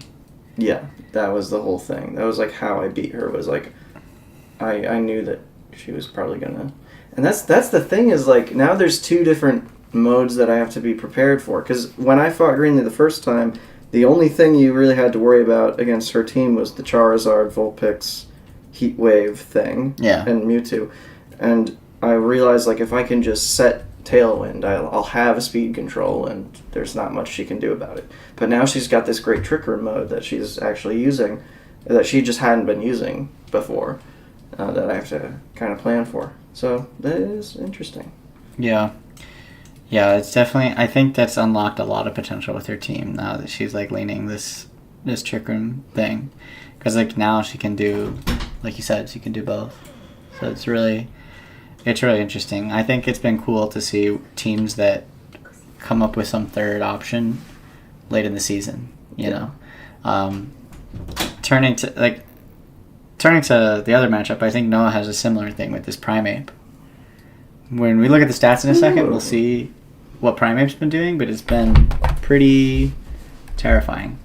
Yeah. I, for one, am scared of Primeape. You should be. I might need another Terra Psychic. I might need another Terra Psychic Tauros or something. And I hope you win, because I almost would rather rematch you than Noah. Noah. I mean, your match against me was much more one-sided. If I get to rematch Noah, that means, maybe that's another chance for me to beat him this time, which would be nice. Yeah. Because I do think I could beat him. I did 0 prep for him the first time. And that's like the similarity of the 2 matches that I lost in the season. Was that I did 0 prep. He's really hard to prep for, though. Yeah, he is, because his whole thing is counterplay. It's really hard to prep for. Yeah. I don't know. Yeah, I had no idea. Like, I wasn't ready for the Primeape Rock Slide. I mean, yeah. And I never considered just how, devastating Rock Slide is for my team. Primeape is just, Primeape is just bulky enough that it feels hard to get rid of. And it can, if you mess up at all, it can Drain Punch and heal itself to full. Yeah. And then it's got it can do just an insane amount of damage paired with this Dugtrio with the beat up strat. It can one shot almost anything with that strat. It's very, very nasty. And that's where it's like yeah, Terra Psychic Tauros, haha, like that'll be good. Except, no. Not against Rage Fist. He'll Rage Fist you into oblivion. And if you're running Intimidate on Tauros, he can run Defiant. So it's like, it's not an amazing Tauros matchup anyway. No. So that's scary. Annihilate was one of the scariest Gen 9 Pokemon. Of course, for me, I had Ferdreaf, the best Pokemon of Gen 9, because it was a perfect counter to Annihilate because it's Psychic normal. So I can do big damage with Psychic, and I'm immune to Rage Fist. So that was always good. Yeah. Ferdreaf's so good. Armor Tail, too. Like, Armor Tail just shuts down everything. The Extreme Speed Dragonite, you don't have to worry about it. I'm on a whole tangent. Yeah, this is not really Primeape, what I'm getting at is Primeape is essentially like a mini Annihilate. Yes. I remember when we were doing our tier list, a long time ago, when we didn't put Primeape that high, but I remember what we said about it, at least, or in the manifesto or whatever. I was like, Primeape with Eviolite is kind of like Annihilate, and Annihilate is insanely good. Right. So maybe this thing can be as good. It's not as good, but maybe it can be similar, and I think it is. I think it is, in fact, quite similar. It is very similar. It plays very similarly, and it has Rage Fist now, which is like Annihilate's signature move, but Primeape can get it. Can get it, yeah. So, yeah, it is basically like a little Annihilate. Yeah, and Rage... Oh, man, it's so scary to have Rage Fist on this fighting type Pokemon that's like normally worried about psychics, and they can just punch them to death immediately. Awesome. Yeah, it's... Yeah, I don't know. It's like you have to hit it with a flying move or something. Like, that's where I'm thinking this is like one of the few... This is actually, in the regular season, it's one of the only matchups I brought Dodrio. Because it outspeeds everything, and you're immune to Rage Fist, and you can do super effective to Primeape. So I think it's like... It's your best answer. This is Dodrio. It's time to shine. It's like the one time. Yeah. So, I don't know. We will see how it goes. I think it'll be a really good one. I don't want to say too much. I for one, am very nervous. Because I definitely... I was talking to Noah the other day, and I was like, yeah, I think I'm going to win. And after I said that, I was like, I shouldn't have said that, because now I have to back that up. Now you have to win. I have to win, bro. And if I win, I'll have to play... No matter what, if I do win, I have to play a team that I lost to in the regular season. Because it'll be you or Greenlee on the other side. That's true. I think the most interesting timeline, which I wouldn't hate to see, like, if I lose, I'm going to console myself with if Greenlee wins and Noah wins, and the finals has neither of us in it, man, that would be crazy. That would be pretty... Because I think pretty interesting. I think our expectations the whole time were like, we're definitely going to be playing... Yeah, me and you in the finals. Me and you in the finals. Or at least get a rematch in the playoffs. I'm going to be mad if that happens, because then in this season I'll only have lost to you the one time and never have to play you again. Yes. And that means I just totally destroyed you. Beat me. And that's it. Definitively. Yeah. But we'll be the same rank at the end of the season. But then you'll be ahead of me because you beat me in the 1-to-1, so. Yeah. Anyway, I think that's mostly it. I did kind of want to get into some stats, but this is already running pretty long. It's an hour and 20 minutes. Mm. So I think we can just maybe look into some stats later, unless you want to do really quick rundown. It's up to you. We said up top that we're going to do it, so we should do it, just to not disappoint people. Yeah. So yeah, let's talk about some stats. So here we have the chart, and I'm just going to kind of read out some of the highlights. Yeah, I mean, so obviously the first thing we want to look at is damage, because, that's exciting, that's fun to see. This damage is... had more damage than that. I thought it was like 3,000 or something. It was when I had... Oh, you had some games that weren't? I had some practice games in there because I had downloaded those replays just for fun. And then I realized when I ran the script that scraped it was scraping those random practice games. So I had to take those out. But, yeah, but Charizard's up there at the top. Now, this is damage when it's calculated in percentage points. So if you do 50% of a Pokemon's HP, you get 50 damage on the chart, just so we're aware of how that works. Charizard has 2,612 damage, which is basically enough damage to pick up 26 KOs. which is quite good, especially when we consider the number of games the Charizard's actually in the uses column is 16 games. So in 16 games, he's getting 26, basically, KO's worth of damage. Yeah. So he's way up there. And we can see from the moves, he's basically doing it with Heat Wave and Overheat. A little bit of Scorching Sands, though. And one Solar Beam and one Weather Ball. But it's 22 Heat Waves. 7 protects and 7 No overheats. flamethrowers, though. And No she's flamethrower. ran flamethrower a few times, but never used it. Never used it. I mean, the thing is, at the end of the day, Overheat kind of ends up filling that niche a little better. Yeah. If what you really want is I absolutely must delete this one Pokemon with single target damage that doesn't miss, Yeah. Overheat does that job a little better than Flamethrower in a lot of situations. Yeah, she's just misused it a few times, like used Overheat on Pokemon that resist fire. The thing is, compensate, and it doesn't. It kind of can though. It can do 60% to Blastoise. So I mean, it's not too bad. But yeah, the next one is actually a big surprise for me. Kangaskhan is a huge surprise. Yeah, at 2362. I mean, this Pokemon, it has a 56% win rate. It showed up in 16 games. And its damage is from a lot of different things, but I would imagine that mostly the way its numbers get that high are from number one, just being bulky, but yeah, using a lot of Rock Slide. 13 Rock Slides and 8 Earthquakes. Earthquakes will do it too. It's just around long enough to get all the spread damage. And some Drain Punch. 3 Drain Punches will help you survive a long time. I mean, its damage taken is 1277.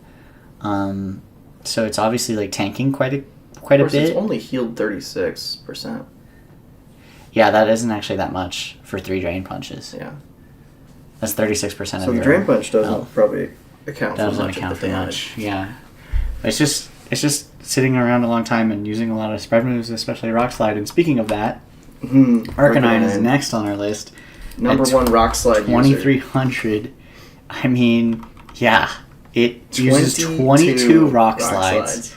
9 Extreme Speeds, 3 Head Smashes, interestingly, even 4 Flare Blitzes. Yeah, I was saying Head Smash with Rock Head is, every so often that's a great thing to run because you get so much damage, and if you're up against a team that you're not too worried about using Intimidate, a team that's not very physical, then just go for Rock Head to get rid of your Recoil and Flare Blitz and Head Smash. Yeah, and it's big damage. It's big damage, and there's not that many really powerful, reliable rock type moves like Head Smash. Yeah, you're rocking great opportunity. Rocking a 65% win rate, 20 KOs, which is very high. Kangaskhan actually also very high in the KOs, 21. But yeah, you also have the next slot. You have the Gyarados, the number 4 slot in damage. That's just I'm bringing it to everything. It's always there. It has an insane KDA as a result, getting tons and tons of assists. It's only 10 damage behind Arcanine though, which is very, very good. And when I get a game like my game with Jake, where I can just set it up with Dragon Dance, I can just sweep everything. I mean, that's pretty much what you're doing. It's 9 Dragon Dances, 25 Waterfalls, a little bit of Crunch, and a little bit of Iron Head. More Waterfalls than Rock Slides. It is more Waterfalls than Rock Slides. And I used it a lot against Greenlee's team. The Waterfalls and the against her full picks. And Charizard and stuff. A strong one. Next is a funny one to me. Dragonite. Way up there, number 5 on the chart, despite a 14% win rate. Yeah. But it's top 5 damage. Used Extreme Speed. It has used literally only Extreme Speed. 42 times, and it managed to do 2,085 damage. Yeah, dude. I mean, Dragonite, Terra Normal Extreme Speed is amazing. It's good. It's very, very good. I just shudder to think what would have happened to Nolan's team if he didn't have that. Well, it's crazy to think about, just how relevant Dragonite has become just this generation because of terrestrialization. You know, I'm actually really scared multi-scale. about Entei doing the same thing next season. Maybe. But better, because it has better stats across the board. Maybe. Okay. Next is one of mine. I want to talk about Venusaur. Number 7. What about Moltres? Oh, I skipped Moltres. Oh, my bad. Moltres is next at 1989. This one also has the highest damage taken of any Pokemon. Sitting around a long time. And always, I think, a focus for everyone that plays against James. Moltres is always a focus. Always a focus, and it has Citrus Berry, so it's going to heal up. Yeah. Damage. Its damage per game actually comes in kind of low, considering it has such high damage. It's so bulky. Only 110 damage per game. I mean, that's still good damage per game, don't get me wrong, but it's not among the top damages per game. We'll look at that stat specifically later. But I was pretty much just using Fiery Wrath. 31 Fiery Wraths. Yep. I mean, that's what the Pokemon does. That's what he does. Well. He sits around and he uses Fiery Wrath, gets good spread damage and flinch chance. Yeah. And you know, you try to kill it and it uses Citrus Berry and it gets that Berserk. Yeah. And becomes more threatening. Now from there, it's a pretty big drop off because Moltres is nearly 2,000. The next one is Venusaur at only 1,500. So I don't really want to go too far into that, but I will mention Venusaur is the first one from my team that's up there on the list. And then just to get some representation from every team, I mean Dugtrio is next at 1,490, and then Zapdos for Voltric is finally at number 9 at 1,393. Yeah, he had some good games with Zapdos. Yeah, Zapdos was a strong one. I think that covers at least one Pokemon from every team. Oh, no, we didn't get a Star Squad Pokemon. Star Squad's highest is Magneton. 1,329, also pretty close up in there. And then Blastoise is the only one between Zapdos and Magneton, coming in at 1,341. So another Windows Pokemon. Yeah, I guess Magneton is able to get more damage because it's just able to survive so much longer. I mean, its power like Starmie. It has a good special attack stat too, and with Analytic, it can hit really hard. Yeah. Yeah, so it's good. It's a good Pokemon. I think it would have been interesting to see a little bit more Magneton combined with Clefairy, with like some Follow Me support to let it live a little bit longer. of that, but yeah, some more would be nice. Okay. And no hidden power.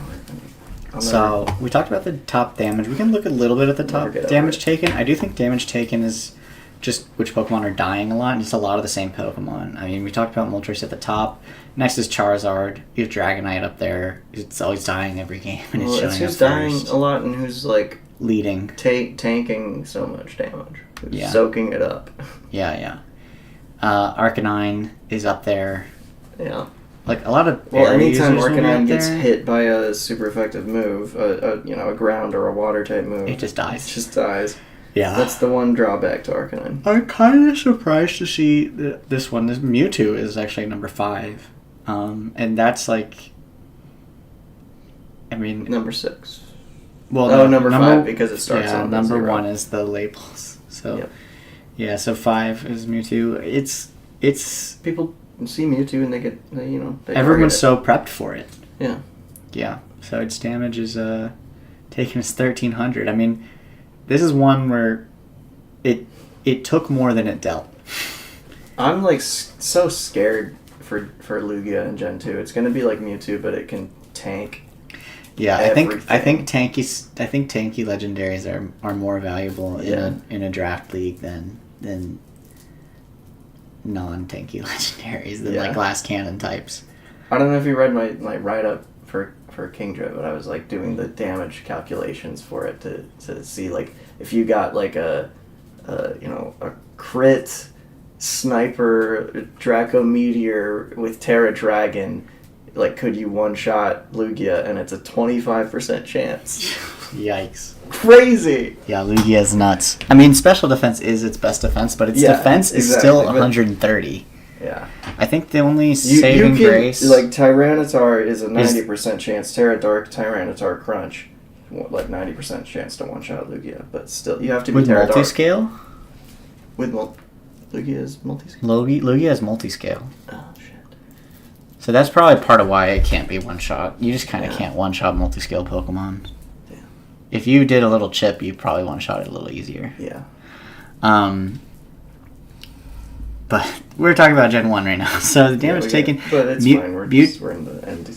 Yeah, Mewtwo's the first one in the damage taken that actually took more than it dealt.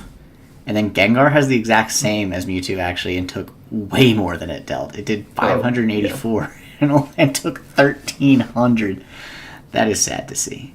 That is really sad to see. Gengar, not a good ratio. Underutilized. Not a good ratio. Okay. I'm a little disappointed that Mewtwo took more than it dealt. It's such a strong surprising. Pokemon. I mean, not by much, only by about 100, but still. Let's do healing, because I think this is a really interesting one. Muck is at the top. Using a Guavberry every game. Yeah, Guavberry Gluttony, and it just gets so much usage. Yeah, being really tanky, and even a little bit of Drain. I mean, actually, only one Drain Punch. So it's pretty much just a Guavberry. Yeah. And being in a lot of games. And lots of HP. Lots of HP. I mean, yeah, basically. And that's why Snorlax is so high up, despite only really being used in one game. Yeah. Speaking of berry users, Gyarados is also up here. In the number healing. 2. 223%. Because I use it every single game, pretty much, and I always get that citrus berry. Yeah, I mean, that's... How many citrus berry eats is that? That's like 9. I think that's 9 citrus berries. So yeah, that's pretty good. Now for a healer that actually doesn't use a berry to heal. Primeape. Primeape is crazy that it's number 3. At 201 healing from and just Drain Punch. Really Punch. been using Primeape that much. It's not in that many games. I mean, the healing per game must be crazy. It's only in 7 games compared to 11 Drain Punches. Yeah, 7 games, 11 Drain Punches compared to like the 13 and 15 games the Gyarados and Muck took to get similar healing numbers. I mean, Primeape's numbers are crazy. That's roughly 10% you can look at per punch. Primeape's numbers across the board. I mean, we'll talk about some more numbers later from Primeape, but Primeape's numbers across the board are bonkers. Like, part of the reason some of these Pokemon don't top the charts here is because they weren't in that many games. Yeah. And these are totals. These aren't, like, per game. When we get to some more per-game adjusted stats, we're going to see Primeape a lot more. Moltres is also up here on the healing, also because of Berry.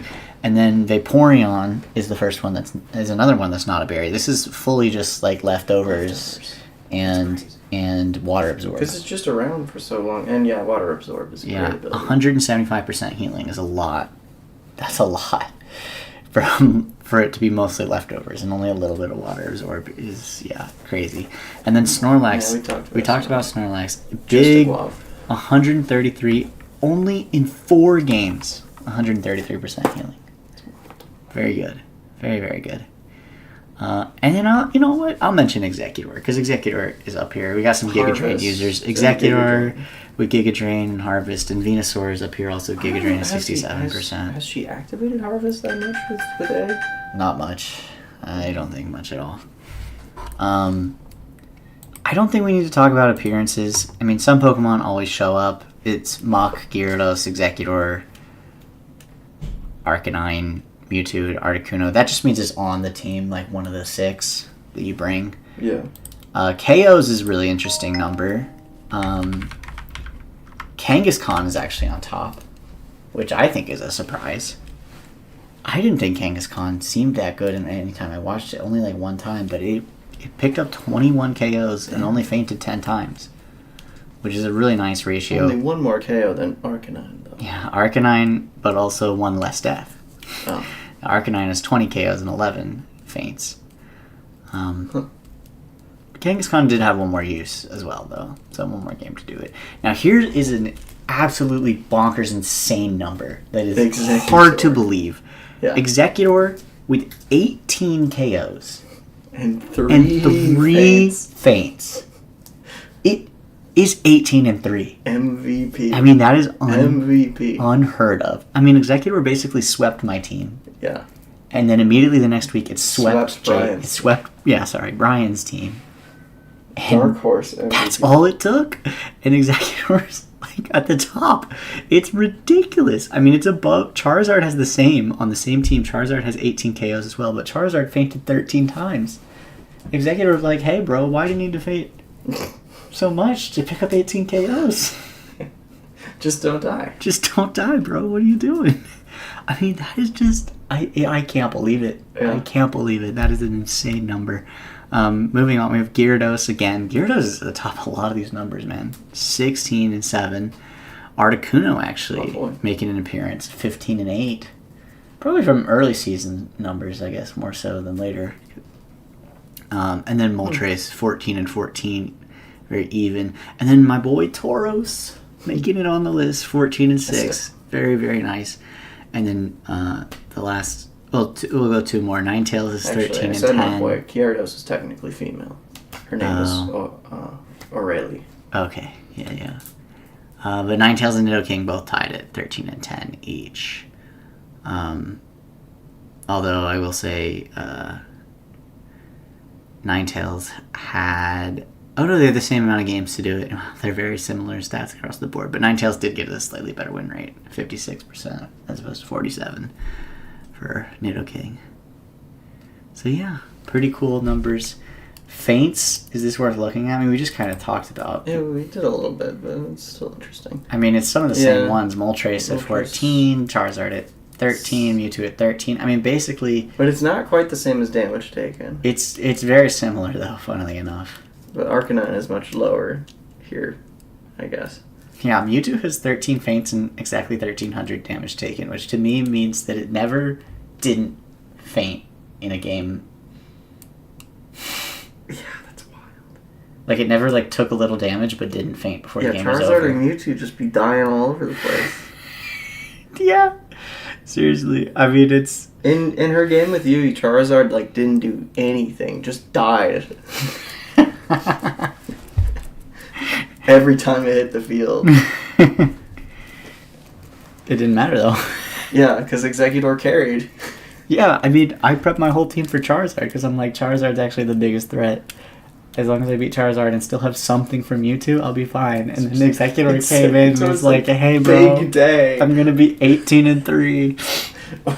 All the rest of her team is slaughtered, and Executor has to save the day. He does. And he does it, and he pulls it off. Yeah, crazy. Most used Pokemon, I mean, Moltres, Charizard, Kangaskhan, Blastoise, Mewtwo, Arcanine. No surprises. Yeah. No surprises there.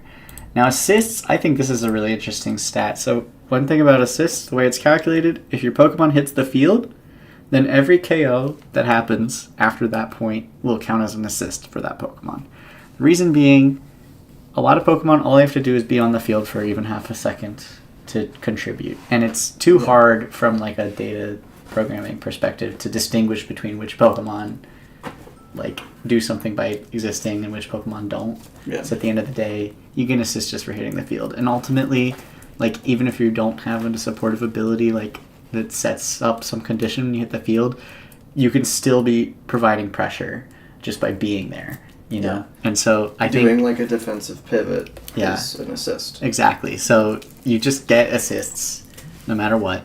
And so for that reason, that's how assists are calculated. And so basically to get a lot of assists, you just have to hit the field early and often. Yeah. And so who do we see at the top? Vulpix. Yeah. And that actually makes sense because Vulpix does bring a lot of power by hitting the field with that sun. That's what Vulpix is here for, the assist. It's here to assist. It does it very well. It topped the charts and 75% win rate, absurdly high at 38 assists. Charizard dies the most and everything, but does the most damage too because of Vulpix. Because of Vulpix. Charizard being at the top of the chart, Vulpix is why. And yeah, it's got Helping Hand as basically its move. A little bit of Snarl, a little bit of Will-O-Wisp. Yeah. Pretty good Pokemon. A little bit of Monaco. Yeah. And then Gyarados. And then we got Gyarados. Same thing. Intimidate. Running out. It's funny how much higher Gyarados is than Arcanine. I think it's because if I'm going to pick Intimidate on one of them and not both of them, it's going to be Gyarados. Because Arcanine gets more value out of Rockhead than Gyarados gets out of Moxie. Yeah. Yeah, I can see it. That's why I usually run Intimidate on Gyarados. I think, Gyarados is really putting in the work. It's just, I feel like I keep seeing it in the top 5 of every stat we talk about. Yeah. It's the mascot of the Red Army. Yeah. Aerodactyl is next. This is one of mine. I think it's the first time I've had one of the top 3 of anything. Yeah. Well, but it's a good assist. It's a great assist Pokemon. It comes out first. It sets up Sun. It sets up enables Tailwind. Venusaur, It uses Taunt. It uses Rock Slide. It uses Wide Guard. I mean, everything. Like, his Pokemon can do anything you want. Every week I struggle because I'm like, man, I only have 4 move slots. It has so many good moves it can do. I mean, and you can pivot your whole strategy around this Pokemon because it's faster than everything. Yeah.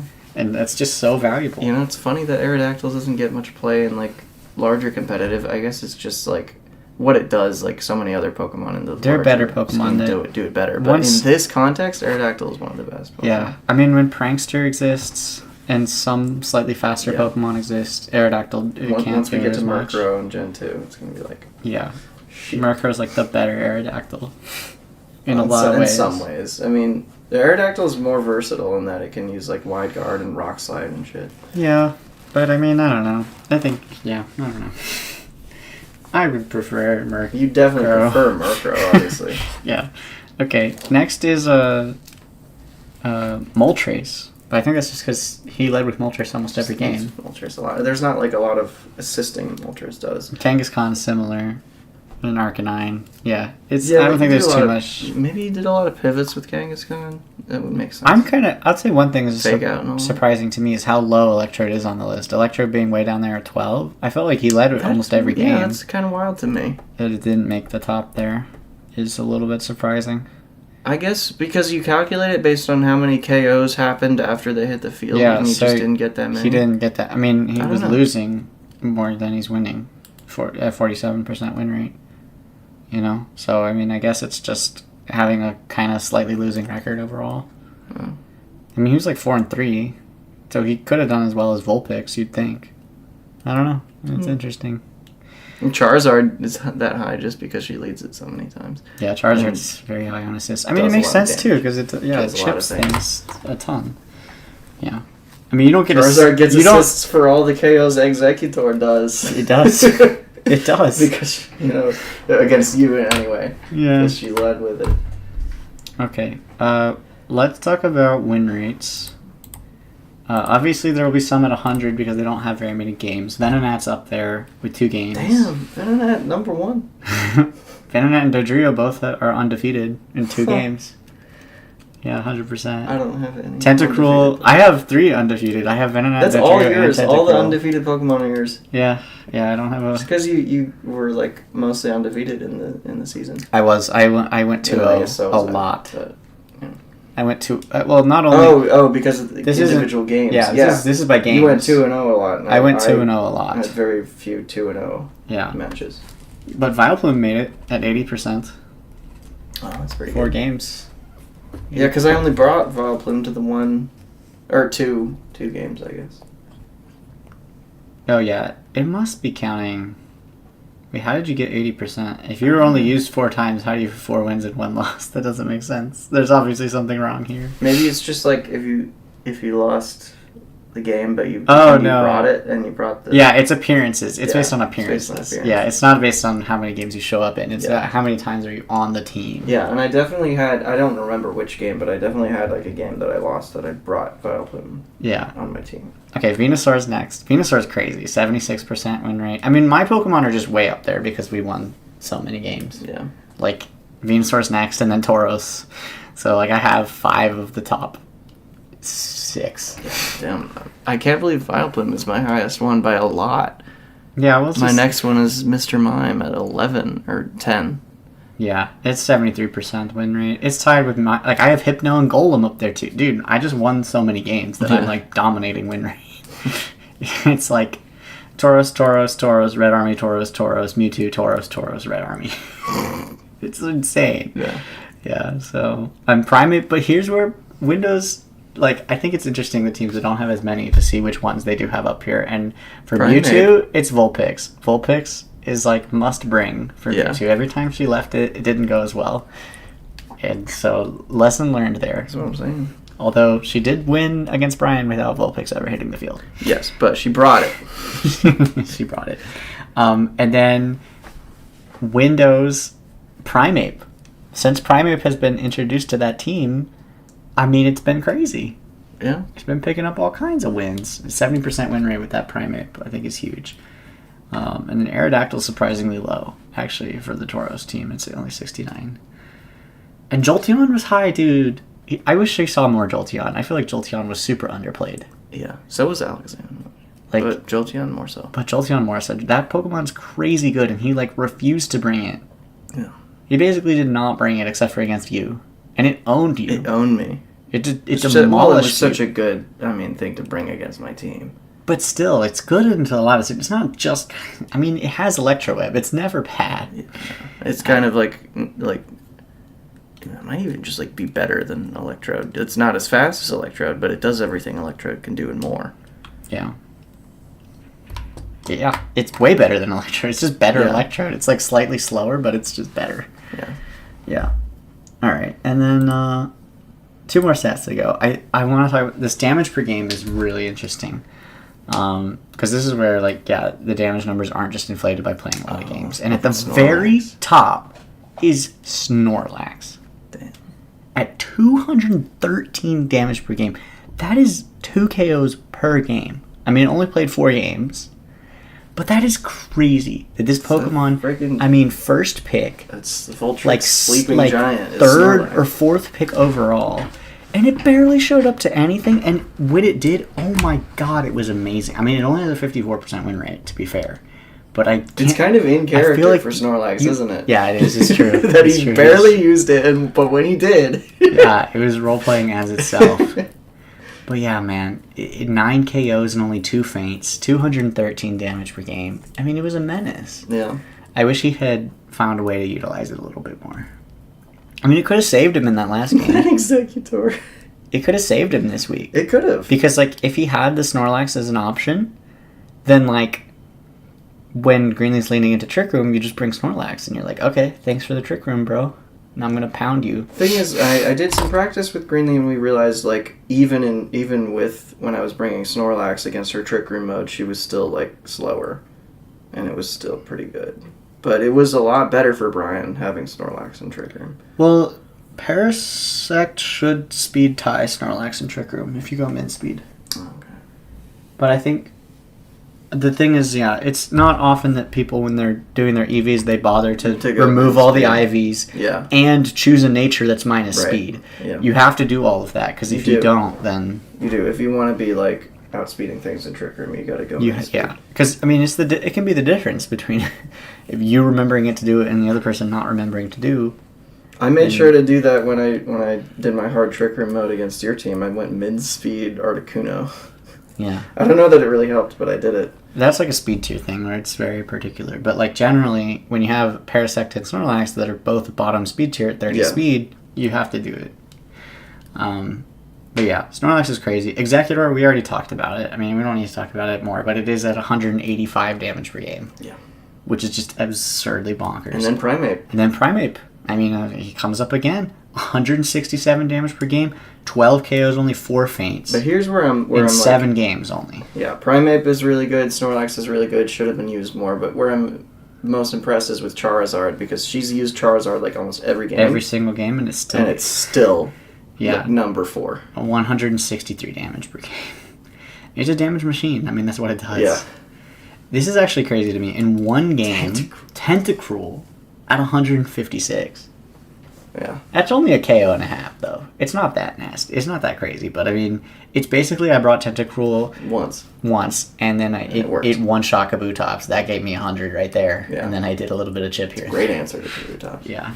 And then Arcanine, my boy. Arcanine at 153. And then Gyarados. Gyarados again. The very next 152. one, my girl. I actually think Dragonite being here makes sense. 148. Dragonite, yeah. 148 per game is crazy. That means Dragonite's picking up a KO and a half per game. Extreme speed. How do you have a...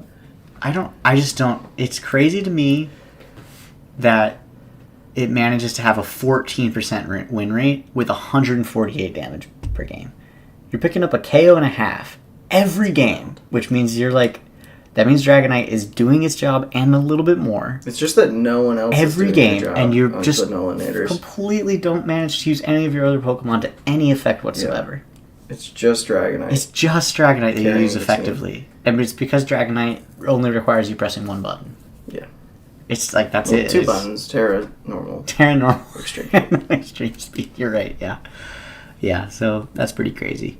Kangaskhan is up there, Venusaur's up there, Golem, I'm kind of surprised Golem's not even higher, to be honest. But yeah, there's a big drop off from Venusaur to Golem. Because there were some games where Golem wasn't able to do much. That's true. There are games where it died instantly and did nothing. Yeah. So Dragonite, yeah, at 147, Kanga at Dragonite 148, really 149 because it's 148.9, and then Kanga gets to 147, and then Venusaur at 140, and then it's a big decline down to Golem at 118, and then Scyther, actually, surprisingly, at 117. Yeah. Yeah. I was thinking about that. The dual wing beat on Scyther is pretty nuts. Pretty nuts. I can't wait for Scizor. Yeah, Scizor next. Scizor's going to go crazy. Yeah. And then finally we'll talk about KDA. Gyarados up here at the top.